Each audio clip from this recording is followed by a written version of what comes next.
A few people have asked for an update on this tank, and I wish I could say it was doing better. I mean, it's fine, but it's not perfect, definitely. It is 120. It is very overpopulated for the filtration. There's just definitely way too many fish in the tank, which causes a problem with algae. Maybe that would be okay if I was better about water changes. Unfortunately, I'm not. And the pump that pumps out my RO water, or RODI water, broke a couple months ago, and it took quite a while to get fixed. So this tank went for a long time without a water change. So as you can see, some algae on the front glass. I did just do a water change and clean it. The side glass on both sides, though, is what the whole tank looked like. The plants are not doing that well. Just don't think Anubias do well in these sort of situations. And I think a lot of Congo tetras actually eat Anubias. Even though Anubias is supposed to be a sort of a fish-resistant plant, I've found that not to be the case with Congo tetras. And I've heard that from other people too. So they look sad. They're algae covered with this sort of like a black, tarry looking algae. I don't even know what it is, but a few of my tanks have that. And the Ponegatons in the back are not doing well. They're all dormant now. They do sometimes come up. The Vallisneria looks a little sad. It's just kind of a grim tank.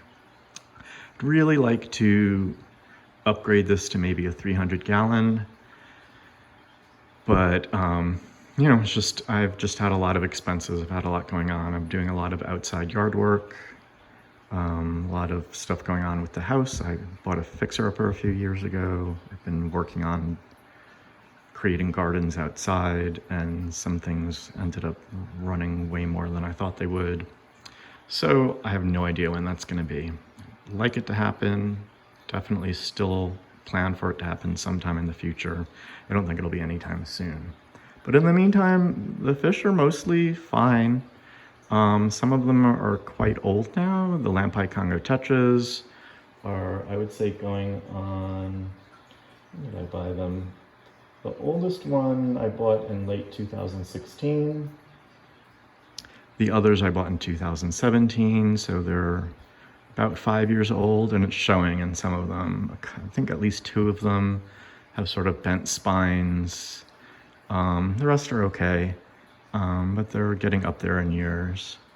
The oldest Alestis tetra, the largest one, is, I think I bought in 2016. He was the survivor of the gas bubble disease I've talked about in the past. So quite a long time for him. Some of the other things like the Fantastique Congo tetras are just 2 years old. The electric blue Burchardi Elastopatercius Burchardi, bought about a little over 2 years ago. I haven't bought any fish since the beginning of the pandemic. So yeah, it's been over 2 years since I've added new fish. Most of the red cap moon tetras died. There's just one left, but they were old too. The Steatocranus, the numbers seem to have stabilized. I haven't seen any new babies in a while, which is good because no one eats the babies, so I have way too many of them. And I don't live in a very populated area, so it's not like I can find people that want a fish like that. And I don't want to just euthanize them for no reason, so that adds to the overpopulation. So let's say that is pretty much the update. I did put the Siamese algae eaters, which are not African. Most of the other fish are African, but they were in another smaller tank. They were outgrowing, so I put them in here. So that also contributes. That really large one is from another tank, and there were 3 others with it. So now there's 7 total in this tank, along with think 4 or 5 Gara congoensis. They are all large, dirty, always hungry fish, so they don't help matters. But yeah, in the future, if I switch to a 300 gallon, I think I would go for maybe a more simple selection. I really like the large Alestis tetras because they are so much larger than the rest of them. I'd say they're the largest of the medium-sized African tetras that you commonly find in the hobby. And then I might just go with the regular common Congo tetras because they're great fish and they're affordable, because most of these fish cost upwards of $30 to $40, and that just gets out of hand. That just gets to be super expensive.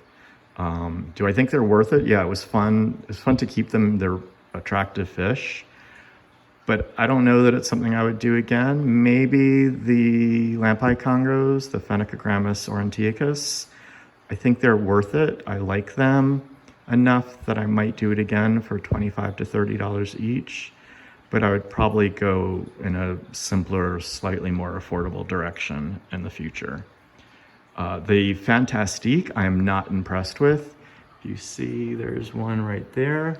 They're fine. Some people on a group on Facebook that keep African tetras or African fish have mentioned that there might be 2 species and one might be more brightly colored. So in that case, I think I got the less brightly colored one, and they're pretty small for African tetras. They're definitely the smallest of the ones that I have. So I would not get those again.